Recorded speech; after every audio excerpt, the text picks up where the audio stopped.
قال الله تعالى في كلامه المجيد: أعوذ بالله من الشيطان الرجيم. ومن يعظم شعائر الله فإنها من تقوى القلوب। গগনে ভুবনে যাবতীয় প্রশংসা আল্লাহ। দরুদ ও সালাম বর্ষিত হোক বিশ্বর বরেণ্য নবী মুহাম্মদুর রাসূলুল্লাহ সাল্লাল্লাহু আলাইহি ওয়াসাল্লামের উপর, যে মহান নবীর উপরে সর্বশ্রেষ্ঠ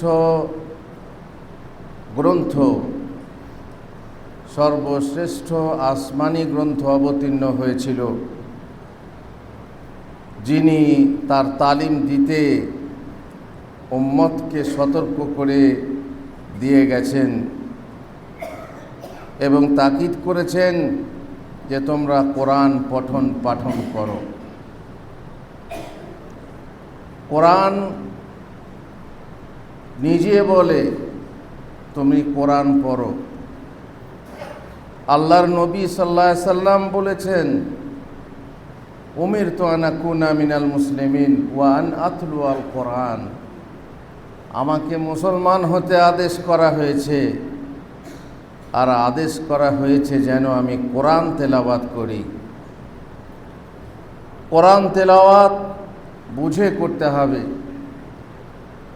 না বুঝে কোরআন তেলাওয়াত করলেও সওয়াব আছে, কিন্তু বুঝে পড়ার মতো সওয়াব নয়।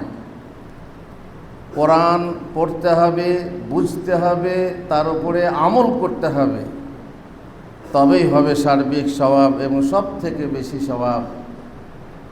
আমাদের ছেলে মেয়েরা কোরআন শেখে মক্তবে, তারা কিন্তু মানে বোঝে না। আমাদের হাফেজ সাহেবরা হিফজ করে, কিন্তু মানে বোঝে না।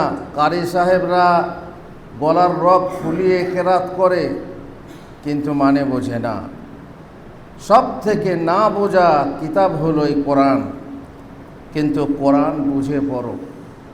ছেলেরা কোরআন বুঝে পড়ো, মেয়েরা কোরআন বুঝে পড়ো, যদি অল্প হয় তবুও কোরআন বুঝে পড়ো। আর সমাজকে বলছি, সমাজ, কোরআন তোমাদের জন্য এসেছে, কোরআন বুঝে পড়ো। কোরআনের বিরোধী কত আছে তা তোমরা দেখছো, কোরআনের অসম্মানকারী কত আছে তা তোমরা দেখছো। আজ মিডিয়া, আসমানি মিডিয়া তোমাদের বিরুদ্ধে কিভাবে খেপেছে, কিভাবে লেগেছে, কিভাবে জেগেছে তোমরা দেখতে পাচ্ছ। সুতরাং তোমরা কোরআন পড়ো। যে কোরআন নিয়ে মানুষের এত চুলকানি, যে কোরআন নিয়ে মানুষের এত দুশ্মনী, সেই কোরআন তোমরা পড়ো, সেই কোরআন পঠন পাঠনের ব্যবস্থা তোমরা করো। এই মাদ্রাসা সংগঠিত হয়েছে, এই মাদ্রাসা প্রতিষ্ঠা হয়েছে কোরআন শিক্ষা দেওয়ার জন্য। এই মাদ্রাসা থেকে কোরআন তেলাওয়াত হবে, কোরআন পড়ানো হবে, কোরআন মুখস্থ করানো হবে, কোরআন বোঝানো হবে এবং কোরআন দিয়ে কিভাবে আমল করতে হয় তা শেখানো হবে। এসব কিছু জন্য এই প্রতিষ্ঠান। মসজিদে মসজিদে কোরআন তালিমের ব্যবস্থা করো। নামাজের পরে পরে কোরআনের তালিম হোক, আর নামাজের পরে কোরআন শিক্ষা দাও, কিভাবে কোরআন শুদ্ধভাবে কোরআন পড়তে হবে। কোরআন পড়লেই তো হবে না, কোরআন শুদ্ধভাবে পড়তে হবে, নচেত দাদা বলতে গাধা বলবে। আর তুমি ভাবছো আমি কোরআন জানি, কোরআন পড়ি, অথচ কোরআন কিভাবে পড়তে হয়, কোথায় থামতে হয়, কোথায় শুরু করতে হয় জানো না। আর সুর গলার আছে হয়তো, সেই সুর দিয়ে তুমি এমন টান দিচ্ছ, যারা জানে না তারা বলবে আহা কি সুন্দর সুর, কিন্তু সে ভুল পড়ছে। তুমি যদি ভুল পড়ো তাহলে তোমার সুরের কোনো দাম নেই। কোরআনকে সম্মান করতে হবে। কোরআন পবিত্র, পবিত্র ব্যক্তি ছাড়া কেউ স্পর্শ করতে পারবে না, কোরআনকে নাপাক অবস্থায় কেউ স্পর্শ করতে পারবে না।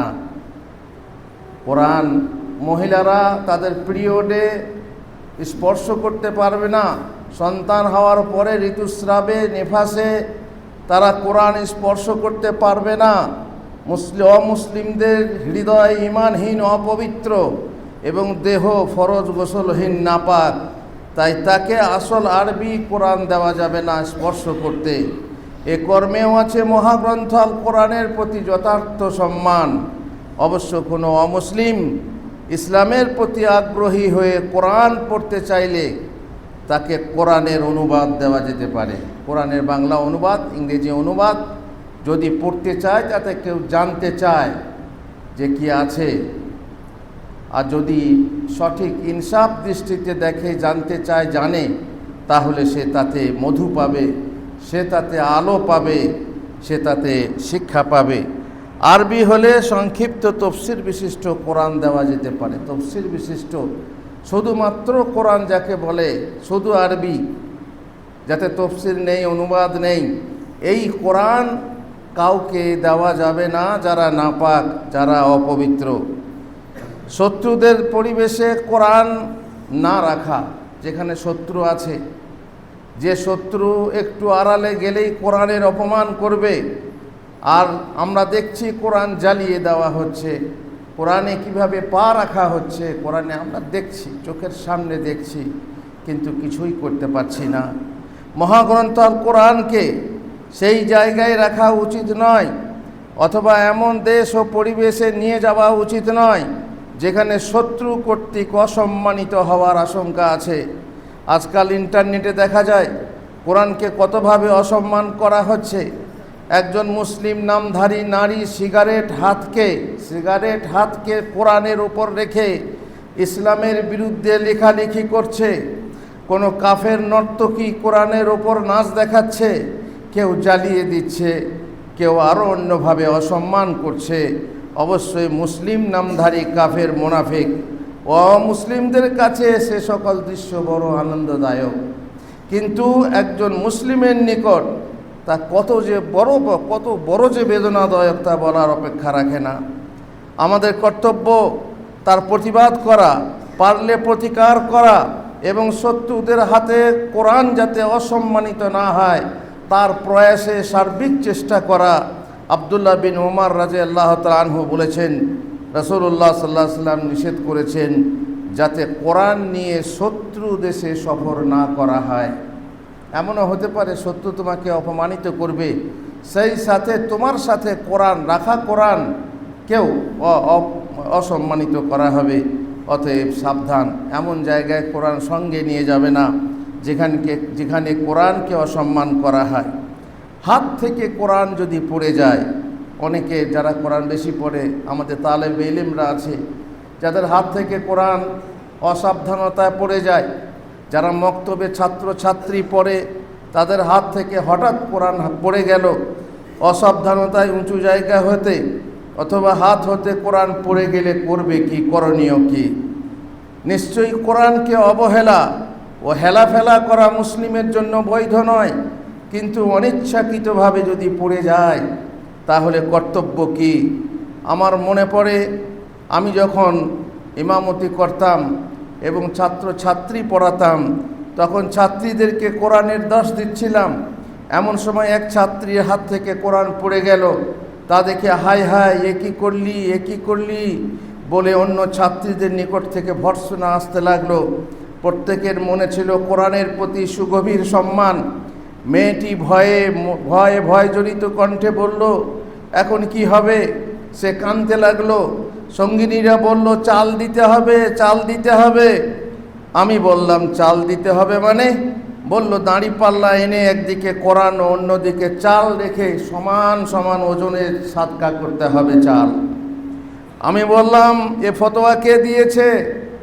মেয়েরা বলল, আমার ছাত্রীরা জানে। আমার ছাত্রীরা যদি শুনছে আমার ছাত্রীদের মনে থাকবে।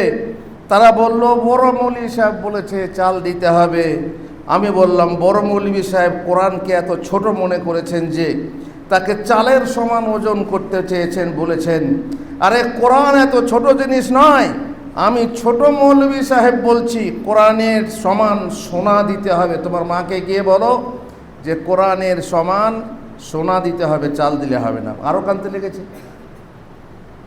এ কথা শুনে সে আরও কাঁদতে লাগলো। জানি না সে কান্না ছিল অপরাধের কারণে, আল্লাহর ভয়ে, নাকি এত সোনা না দিতে পারার যে একটা আশঙ্কা, তার ভয়ে। যাই হোক, আমি তাকে সান্ত্বনা দিয়ে বললাম, চুপ করো, কিছুই দিতে হবে না, তুমি তো ইচ্ছা করতে ফেলোনি। ইচ্ছা করে তো ফেলে দাওনি। বলছে না যে ইচ্ছা করে তো ফেলিনি। তাহলে তুমি ভয় পেও না, তুমি কেবল। সে বলল, জি না, রেহেলটা আগে রাখতে গিয়ে পড়ে গেল। আমি বললাম, সমস্যা নেই, আল্লাহর কাছে তোমার শৈথিল্যের জন্য ক্ষমা চেয়ে নাও। যে আল্লাহ, আমি তো ইচ্ছাকৃত ফেলিনি, আমি ইচ্ছাকৃত ফেলিনি, আমি আল্লাহ তোমার কাছে ক্ষমা চাইছি। আস্তাগফিরুল্লাহ, আস্তাগফিরুল্লাহ, আস্তাগফিরুল্লাহ।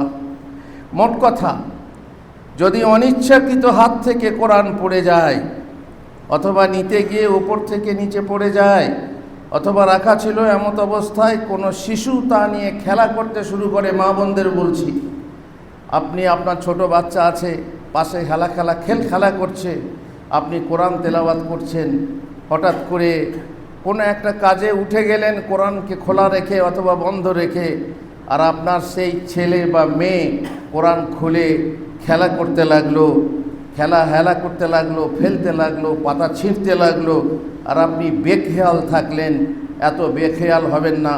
আল্লাহর এই মহাগ্রন্থ নিয়ে একদম এত বেখেয়াল হবেন না যে তার অসম্মান হয়। আপনার ছোট ছেলে তার অসম্মান করবে, আপনি এমনভাবে কোরআনকে রেখে যাবেন না।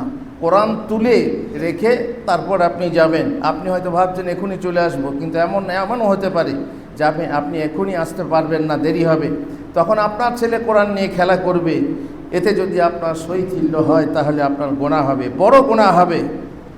ঘুমের ঘোরে আকস্মিকভাবে তাতে হাত বা পা লেগে গেলে তোমার দোষ হবে না ঠিকই, কিন্তু এত পাশে রাখবে না যেখানে তোমার হাত বা পা লাগে। অবশ্য কিছু অসাবধানতা নিশ্চয়ই থাকে, তার জন্য আল্লাহর কাছে ইস্তিগফার ও অনুতাপ প্রকাশ করা উচিত। আর একটা ঘটনা যাতে পুনর্বার না ঘটে, তার জন্য সদা সদিচ্ছা ও সতর্কতা রাখা উচিত।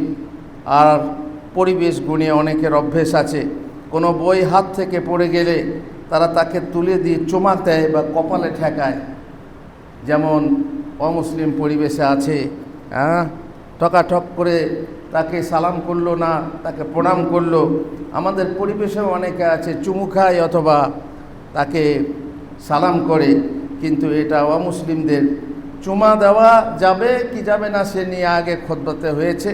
চুমা দেওয়ার রীতি, কোরআনকে চুমা দেওয়ার রীতি নেই ইসলামে, এটাও বিধেয় নয়। কপালে ঠেকানো, এটাও বিধেয় নয়। আর একটা কথা বলে রাখি, এখানে ভুলে যাব, কোরআন যদি মোবাইলের ভিতরে থাকে আর সেই মোবাইল হাত থেকে পড়ে যায়, অথবা মোবাইলে পা লেগে যায়, অথবা মোবাইল কোনো নোংরা জায়গায় পড়ে যায়, তাহলে কিন্তু তাতে কোরআনের অসম্মান হয় না। কারণ তখন কোরআন মেমোরিতে থাকে, প্রকাশ্যে কোরআন থাকে না। মেমোরিতে আপনার সবারই কোরআন আছে। আমরা বাথরুমে যাই, আমরা মিলিত হই স্বামী স্ত্রী, তাতে কিন্তু কোরআনের অবমাননা হয় না। তার জন্য আমাদের গুনাহ হবে না। আল্লাহ তাআলা আমাদেরকে মাফ করুন। বারাকাল্লাহু লি ওয়া লাকুম ফিল কোরআনিল আযীম ওয়া নাফা'নি ওয়া ইয়্যাকুম বিল আয়াতি ওয়া যিকরিল হাকীম। ইন্নাহু তাআলা জাওয়াদুন কারীমুম মালিকুম বাররুর রাউফুর রহিম।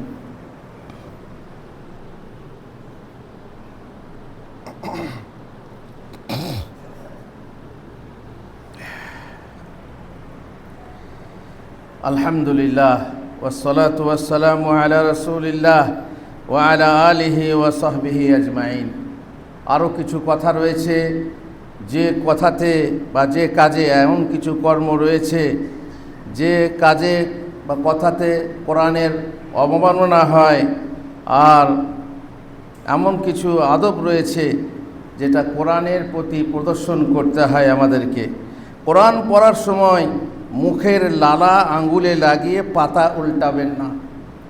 অনেকে দেখবেন বইয়ের পাতা উল্টাবার সময় পাতা যখন উল্টাতে চায় না, মানে পাতা সরতে চায় না, থুতু, যেমন টাকা গোনার সময়, এটাও একটা বিশাল ক্ষতি। টাকা গোনা, টাকাটা কত হাত হয়েছে, বলে টাকা পয়সা হাতের ময়লা, সত্যি হাতের ময়লা। সেই হাতের ময়লা কার না কার হাত, বড় লোক, ছোট লোক, রোজের লোক, সব কত রকমের লোক তাতে হাত দিয়েছে। গোস্তওয়ালা হাত দিয়েছে, মাছওয়ালা হাত দিয়েছে, সবজিওয়ালা হাত দিয়েছে, কত আর বলবো। আর তাতে বহু রকমের ভাইরাস থাকতে পারে। কিন্তু আমরা থুতু নিয়ে কি করি? থুতু নিয়ে টাকা সরাই, এটা কিন্তু ভুল। তেমনি কোরআনের পাতা থুতু লালা নিয়ে আঙুলে লাগিয়ে এইভাবে পাতা সরানো, তালিব ইলমদেরকে বলছি জি ভালো করে খেয়াল করো, খবরদার মুখের লালা নিয়ে কোরআনের পাতা উল্টাবে না। আর খেয়াল করলে দেখা যাবে প্রত্যেক কোরআনে, প্রায় প্রত্যেক কোরআনের নিচের দিকটা কালো হয়ে আছে, শুধু এইরকম করে পাতা উল্টানোর জন্য। এটা কিন্তু কোরআনের সাথে একটা বড় বেয়াদবি। আমি যদি মুখের লালাটা নিয়ে তোমার নাকের কাছে লাগিয়ে দিই, কেমন লাগবে? ভালো লাগবে? হা হা করে হাসবে নাকি ছি বলবে? ছি মানেই হচ্ছে এটা ভালো জিনিস নয়, আমার কাছে ভালো, আমার লালা, আমার থুতু আমার কাছে ভালো, তবুও থুতু ফেলে সেইটা কিন্তু আর ঘাঁটতে পারি না, লাগাতে পারি না, তখন সেটা খারাপ হয়ে যায়। যখন বের হলো সেটা নিয়ে তুমি কোরআনে লাগাবে, যেটা তুমি নিজের মুখে লাগাতে পারছো না, সেটা তুমি আল্লাহর কোরআনে, আল্লাহর কালামে লাগাবে। এটা আদব নয়, আদবের খেলাফ। সুতরাং তুমি সতর্ক হও, খবরদার মুখের লালা দিয়ে কোরআনের পাতা সরাবে না। মা বোনেদেরকেও বলছি, খবরদার দুটো হাত লাগিয়ে একটু কষ্ট হোক, একটু দেরি হোক, পাতা খুলতে, পাতা সরাতে, পাতা পাল্টাতে সমস্যা নেই, তবুও মুখের লালা নেবেন না, থুতু নেবেন না কোরআনের পাতা সরানোর জন্য। এটা হচ্ছে অসম্মান সূচক। আমি যদি আমার আঙ্গুলের, আমার মুখের লালা নিয়ে আপনার চেহারা লাগিয়ে দিই, তাহলে নিশ্চয়ই আপনি অপছন্দ করবেন। তেমনি আল্লাহর কালাম, আল্লাহর কোরআনের জন্য এটা অপছন্দনীয়। আর অনেকে কোরআন পড়তে পড়তে পায়ের তলা হাত রাখে। ছাত্ররা দেখবেন কোরআন পড়ছে আর একটা হাত রেখেছে কোথায়? পায়ের ওপরে, কিংবা পা চুলকাচ্ছে, আর গা চুলকাচ্ছে, আরও কিছু চুলকাচ্ছে, বহু কিছু চুলকাচ্ছে, আর চুলকাতে চুলকাতে আবার কোরআনের উপরে হাত দিচ্ছে। তোমার হাতের ময়লা, তোমার নখের ময়লা, তুমি যে পায়ের ওপরে হাতটা রাখলে, সেই হাতটা আবার কোরআনে রাখলে, এটা কি অসম্মান হবে না? তুমি বলো। অনেকে বলে, যখন ভাত খেতে বলা হয়, কিছু খেতে বলা হয়, তো হাত ধুয়ে নেন, হাত ধুয়ে নেন। বলে হাত ধুবে না, এখনই তো উজু করে নামাজ পড়ে এলাম। কিন্তু নামাজ যে পড়লেন, নামাজে হাত রাখতে হয় না মসজিদে? বল মসজিদ তো পবিত্র, কিন্তু মসজিদে যে বসে আছেন, এই যে এতগুলো লোকের বসার ঘাম মসজিদে লাগছে না? সবারই পাছার ঘাম নিচে লাগছে, আর তার উপরে আপনাকে হাত দিতে হচ্ছে, হাত দিচ্ছেন, আর সেই হাতটা বলছে আর হাত ধুতে হবে না, এই হাতই চালাও। কিন্তু চোখের সামনে যদি আপনি দেখেন, মেয়েদেরকে বলা হয় গ্লাস বা কাপ উপরে ধরে নিয়ে এসো না। কেন? মেহমান খারাপ ভাববে। যেটা মুখে লাগিয়ে খেতে হবে সেটা যদি তুমি ধরে নিজের আঙ্গুলটা দাও, তো সেটা তোমার লোকে অসম্মানসূচক ভাববে আর খারাপ ভাববে। নিচে ধরে মেহমানকে দাও, তাহলে তুমি সেই জায়গাতে মুখ দিতে চাইছো না যে জায়গাতে তোমার আঙ্গুলটা, তোমাকে আঙ্গুল লাগিয়ে তোমাকে বাড়ানো হচ্ছে, পরিবেশন করা হচ্ছে।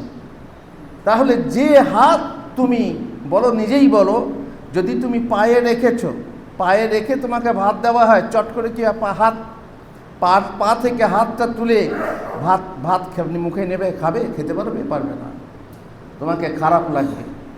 পায়ে রেখে তোমার হাতটাকে পুনরায় কোরআনে রাখছো, তুমি হয়তো খেয়াল করছো না, খুব দুলছো। আর এই দোলাটাও একটা খারাপ জিনিস। কোরআন পড়তে পড়তে দোলা, এটা খারাপ জিনিস। ইহুদিদের অভ্যাস, তারা কিতাব পড়তে পড়তে দোলে। এটা কতবার বলছি, ছেলেরা মানছে না, পারছে না, বলছে অভ্যেস হয়ে গেছে। সমস্যা কি? একজন তো বলছে তাহলে ভাত খাওয়াও বিদাত। এই তো ভাত খাওয়ার সাথে সাথে কি? ভাত খাওয়া কোরআন পড়া কি এক জিনিস হলো? ভারী মুশকিল। তারা বেদাত মানেই বোঝে না, বেদাত মানেই বোঝে না জি। তো যাই হোক, তুমি এটা করবে না। পায়ের তেলোয় হাত রাখলে সেই হাত নিয়ে আবার কোরআনের চাপাবে না, কারণ এটাও কোরআনের প্রতি বেয়াদবি হচ্ছে। কোরআনের ওপর কোরআন ছাড়া অন্য কিছু রাখবে না, কোরআনের ওপরে কোরআন ছাড়া তার উপরে বই রাখবে না, যদিও হাদিসের বই হয় রাখবে না, কারণ কোরআনের ওপরে কেউ নেই। কোরআন হচ্ছে সর্বশ্রেষ্ঠ জিনিস, কোরআনের ওপরে কিছু রেখো না, এটা হচ্ছে কোরআনের প্রতি আদব। কোরআন উঁচু জায়গায় রাখা, পড়ার সময় রেহেল ব্যবহার করা। রেহেল ব্যবহার কেন করা? অনেকে কোলে নিয়ে পড়ে, কোলে নেয়, এমনকি লজ্জাস্থানের ওপরে রেখে পড়ে, অনেকে হাঁটুর উপরে রেখে পড়ে, মানে পায়ের উপরে রাখা হলো। এইসব বেয়াদবি থেকে বাঁচার জন্য তুমি কোরআনকে রেহেল নিয়ে বা আরও কিছু সামনে দিয়ে বালিশের উপরে রেখে তুমি কোরআন পড়বে, আর সেটা হচ্ছে আদবের পরিচয়। মাটিতে খবরদার রাখবে না। অনেকে দেখবে কোরআন মাটিতে রেখে দিচ্ছে, নিচে রেখে দিচ্ছে, এটাও হচ্ছে একরকম বেয়াদবি। কোরআন পড়ার সময় তাতে হেলান দিয়ে বসা বৈধ না। কোরআনে হেলান দেয় না কেউ, অবশ্য যদি কেউ দেয়, কোনো বেয়াদব থাকে তার জানা নেই। পেছন করে বসা, কোরআনকে পেছন করে বসবে না। এখানে আমাদের অভ্যেস আছে, এখানে কোরআন রাখা আছে, সামনের দিকে বসা হয়, কোনো সময় মজবুরি হয়, সেটা আলাদা কথা, কিন্তু কোরআনকে পেছনে নিয়ে বসবে না। কোরআনকে নিচে রেখে তুমি ওপরে বসবে না। কোরআন নিচে আছে, তুমি এসে চেয়ার নিয়ে বসলে, তুমি এসে টুল নিয়ে বসলে, এটা হবে না। কোরআন নিচে কেউ কোরআন পড়ছে, তুমি এসে খাটে বসে গেলে, তুমি চেয়ারে বসে গেলে, এটা কোরআনের প্রতি আদবের খেলাফ হচ্ছে। কোথাও নিরুপায় হলে বললাম, নিরুপায় হলে আলাদা কথা। কোরআন যেখানে রাখা আছে সেদিকে পা করে বসবে না। যেমন এখানে কোরআন রাখা আছে, তুমি পাটা মেলে কোরআনের দিকে বাড়িয়ে দিলে, তুমি পারবে? আমি বসে থাকলে আমার দিকে পাটা বাড়াতে? হেড মৌলানা বসে আছেন, তার দিকে পাটা বাড়িয়ে বসতে পারবে? পারবে না। তোমার বাবার সামনে, তোমার দাদার সামনে তার দিকে পাটা বার করে, পাটা লম্বা করে বাড়িয়ে দিয়ে বসে থাকতে পারবে? পারবে না। তাহলে কোরআন কেন আদবের জিনিস নয়, সম্মানের জিনিস নয়, সেটার প্রতি তুমি খেয়াল করবে না কেন? সুতরাং খেয়াল করবে যেন পা বাড়িয়ে বসা না হয় কোরআনের দিকে। তারপরে যে রুমে কোরআন সামনে বা বাইরে আছে, সে রুমে কোরআন রাখা আছে, দেখা যাচ্ছে তাকে কোরআন রয়েছে, আর সেই রুমে বেডরুম যদি হয়, তাহলে স্বামী স্ত্রী তোমাদেরকে বলছি এই রুমে যেন মিলন না হয়, সে রুমে মিলন যেন না হয়। যে রুমে কোরআন আছে সে রুমে যেন টিভি না চলে, যে টিভি হারাম, সেই টিভি, সেখানে তুমি কোরআন রেখেছ, এক হাতে তোমার মদের বোতল, আর এক হাতে কোরআন। আল্লাহু আকবার। টিভি চালানো কোরআনের প্রতি আদবের এটা কি বলে পরিচয় নয়। কোরআনকে তাজিম করে তার জিলদে আতর লাগানো, দেখবে অনেকে আতর লাগায়, এটা তাজিমের মধ্যে পড়ে। ওমা ইউআযযিম শাআইর আল্লাহ ফাইন্নাহা মিন তাকওয়াল কুলুব। যে ব্যক্তি আল্লাহর প্রতীককে, এটা আল্লাহর প্রতীক, তাকে সম্মান করবে, তাহলে এটা হচ্ছে তার হৃদয়ের তাকওয়ার বহিঃপ্রকাশ, এটা করা যাবে। কোরআন রাখার সময় ঠুকে বা ছুঁড়ে রাখা তো বুঝতে পারছেন, মনের ভিতরে একটু রাগ থাকলে এই নে ঠোক, আইলে গেল, তখন পাত্রের একটা শব্দ হয়, যে শব্দটা হয় তাকে বলে ঠুকে রাখা, ছুঁড়ে রাখা। কোরআন খবরদার কাউকে ছুঁড়ে দেবে না। রাখার সময়, রেহেলটা রাখার সময় ঠকাস করে রাখবে না, বরং আদবের সাথে আস্তে করে রাখবে। যাকে ওস্তাদকে দেবে কিংবা কোনো সাথীকে দেবে, কোরআন যেখানেই রাখবে সেখানে যেন সম্মানের সাথে রেখো, ছুঁড়ে দিও না, ঠকাস করে রেখে দিও না। এ হচ্ছে কোরআনের প্রতি আদব। এমনকি কোরআন যদি ছিঁড়েও যায়, কোরআন যদি অচল হয়ে যায়, পড়ার অযোগ্য হয়ে যায়, তার প্রতিও সম্মান রাখতে হবে। আর সেই জীর্ণ শীর্ণ বা নষ্ট হয়ে গেলে, কোরআন থেকে পাতা বিচ্ছিন্ন হয়ে গেলে তা পানিতে ফেলবেন না। অনেকে বোনেরা অনেকে পানিতে ফেলে দেয়, বলে কোরআনের পাতা, পা দিবি রে, পা পড়বে, তো পানিতে ফেলে দে। তো পানিতে যে ফেললে, পাল পুকুরের পাড়ে পানিতে ফেলে দিলে কোরআনের পাতা ভাসছে, আর পাশে আবার সেই পায়খানা, কি বলবো ওটা, পায়খানা ভাসতে ভাসতে কোরআনের পাতার সাথে একসাথে হয়ে যাচ্ছে। তাহলে কি তুমি তাজিম করলে কোরআনের? পানিতে খবরদার ভাসাবে না।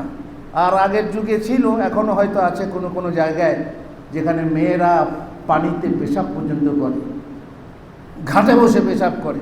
সেই পুকুরের পানিতে তুমি যদি, যেখানে ছোঁচা হয়, পানিতে কোরআন ফেলো, তো সেটা তোমার অসম্মান হবে কোরআনের প্রতি। খবরদার পানিতে ভাসাবে না। তাহলে করবেটা কি? পানির সাথে যে ময়লাও ভাসে, অথবা ভাসিয়ে নিয়ে নোংরা জায়গায় নিয়ে ফেলতে পারে, সুতরাং তা পবিত্র মাটির নিচে, যেমন গোরস্থানে গিয়ে একটু গর্ত করে ফেলে দাও, দাফন করে দাও। যদি পুড়িয়ে ছাই করে দিতে পারো সেটাও চলবে না। কোরআন পড়াবো না, কোরআন পড়িয়েছেন সাহাবীরা, পড়াতে পারো, এটা সম্মান রক্ষার জন্য পড়ানো, সেটা দাফন না করে পুড়িয়ে দিতে পারা যায়। আর যদি বলো না আমাকে কেমন লাগছে, ঠিক আছে, তাহলে পবিত্র মাটি যেখানে কেউ পা দেবে না সেই রকম জায়গায় নিয়ে গিয়ে দাফন করে ফেলো, আর তাহলে পরে কোরআনের সম্মান রক্ষা হবে। ওই পুরনো পাতাগুলো যেহেতু ব্যবহার অযোগ্য, সেহেতু সেগুলো সম্মান পাবে।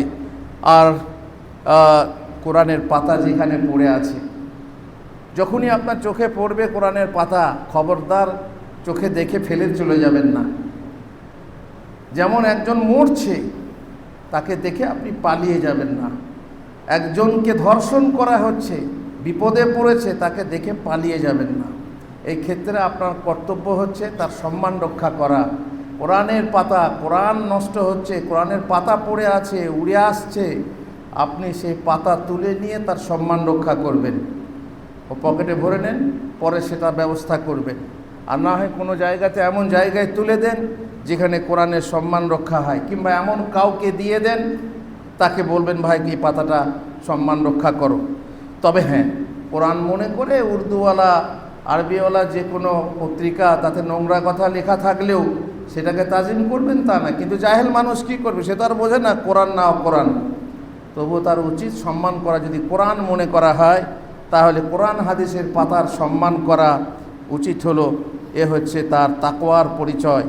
অসম্মানের হাত থেকে বাঁচানোর উদ্দেশ্যে পুড়িয়ে পুড়িয়ে নিশ্চিহ্ন করলে তাতে আপত্তির কিছু নেই। পকেটে করে ভরে নিয়ে আসেন, বাড়ির চুলোতে ভরে দেন, তাতে আর সম্মান বাঁচবে। সাহাবাই কেরাম কোরআনের কপি করে বাকি অংশ পুড়িয়ে দিয়েছিলেন, সুতরাং তাতে দোষ নেই। এ ছিল মোটামুটি কোরআনের প্রতি, আমাদের ছাত্রদের প্রতি কোরআনের যে আদব হওয়া উচিত। আমাদের মা বোনেদের জন্য এই হাদিয়া, এই উপহার আমি দিলাম, যে যারা কোরআন নিয়ে চলে, কোরআন সাথে যে মা বোনেরা কোরআন ডেলি একবারও হোক, অন্তপক্ষে একবারও খুলে পড়ে। কিছু কিছু মা আছে রমজান আলী ভাইয়ের মতো, নামাজ পড়ে, যেমন রমজানে এসে কানিটা কোনো রকম ধুলো ঝেড়ে খোরে, রমজানে পড়ে শুধু না, কোরআন প্রত্যেক দিন পড়ার। অতএব যাদের কোরআনের সাথে মহব্বত আছে, কোরআনের সাথে মহব্বত করো। যদি তুমি জান্নাতকে মহব্বত করো, আল্লাহকে মহব্বত করো, রাসূলকে মহব্বত করো, আল্লাহ আমাদেরকে সেই দলে দলভুক্ত করুন যারা কোরআন পড়ে, কোরআন পড়ায়, কোরআন শিখায়, কোরআনের প্রতিষ্ঠান চালায়। আল্লাহ তুমি তাদেরকে জাযায়ে খায়ের দাও, আর তাদের দলে আমাদেরকে শামিল করে নাও। আল্লাহুম্মা সাল্লি আলা মুহাম্মদ ওয়া আলা আলি মুহাম্মদ কামা সাল্লাইতা